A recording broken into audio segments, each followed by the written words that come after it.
नमस्कार बंधुरा village food cooking মেরিতা চ্যানেলে সবাইকে স্বাগত। বন্ধুরা যা গরম পড়েছে, প্রচণ্ড গরম, মানে বাইরে বেরোনো যাচ্ছে না, এত গরম। আর এই গরমে দগ্ধ দিনে আমাদের কি ভালো লাগে বলুন তো।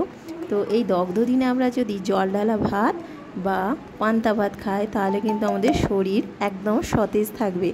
তো মানে রান্না করার পরে যে জলটা ঢেলে দেওয়া হয় সেটা হচ্ছে জল ঢালা ভাত। আর এই জল ঢালা ভাতই পরের দিনে কি হয়ে যায়, পান্তা ভাত। পান্তা ভাতের তো প্রচুর উপকার রয়েছে এবং এর পাশাপাশি শরীরকে তো ঠান্ডা রাখে। এমনকি এই পান্তা ভাত কিন্তু রোগ প্রতিরোধ ক্ষমতা বাড়াতে দারুণ কার্যকর। আর এই ভাতে যদি গন্ধরাজ লেবু, কাঁচা তেল, নুন, কাঁচা লঙ্কা, কাঁচা পেঁয়াজ এবং সুস্বাদু ভাজা থাকে তাহলে তো মানে কোনো কথাই হবে না।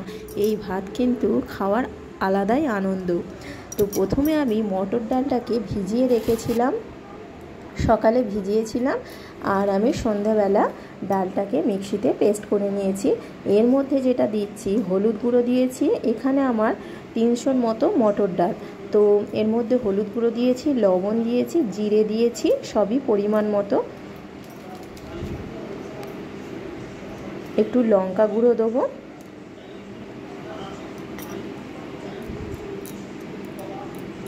দিয়ে ধনে গুঁড়ো দেবো, জিরে গুঁড়ো দেবো, আর একটু সামান্য গরম মশলার গুঁড়ো দেবো, দিয়ে ভালো করে হাতে ফেটে নেব।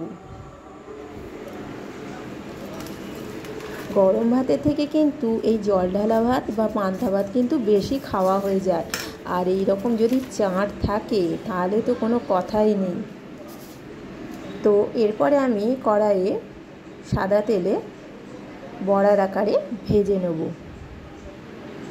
এই পান্তা ভাত বা জল ঢালা ভাতের সঙ্গে যে কোনো মানে চাট ভালো লাগে, যেমন মাছ ভাজা, চিংড়ি মাছ ভাজা, বা যে কোনো রুই মাছ, মাছ ভাজা হলেই হবে। আলু সেদ্ধটাকে বেশ ভালো করে তেল, লঙ্কা, পেঁয়াজ, লবণ, সর্ষের তেল মাখিয়ে খেলে কিন্তু খুবই ভালো লাগে। তো বড়াগুলো আমি উল্টে পাল্টে ভেজে নিচ্ছি।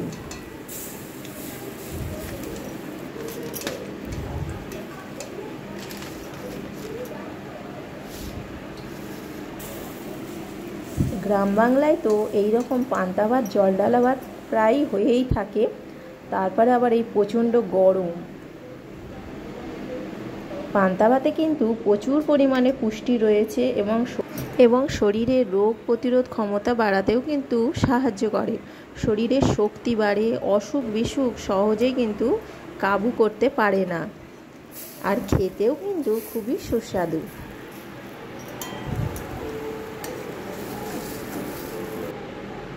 তো বড়াগুলো ভালো করে একটু লাল করে বেশ ভেজে নিচ্ছি, তবে খুব বেশি শক্ত করব না, শক্ত হলে কিন্তু ভালো লাগবে না।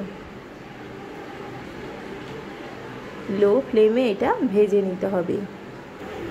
তো সব বড়াগুলোই আমার ভাজা হয়ে গেছে। তো বন্ধুরা, আমার এই রেসিপিটা কেমন হয়েছে অবশ্যই আমাকে জানাবে। আমার চ্যানেলটিকে সাবস্ক্রাইব করবে, লাইক করবে, শেয়ার করবে। যারা এখনও পর্যন্ত আমার চ্যানেলটিকে সাবস্ক্রাইব করেনি প্লিজ আমার চ্যানেলটিকে সাবস্ক্রাইব করে দেবে, তাহলে তোমাদের কাছে এরকম ঘরোয়া নিত্য নতুন রেসিপি নোটিফিকেশান চলে যাবে। তো এরপরে আমার হাঁড়িতে ভাত রয়েছে পেঁয়াজ, লঙ্কা কুচি, সর্ষের তেল, লবণ আর বড়া রয়েছে। আর ভাতের মধ্যে রয়েছে গন্ধরাজ লেবু আর কাঁচা লঙ্কা, লবণ দেওয়া আছে, আর বড়া 4টে আমি দিয়ে দিয়েছি।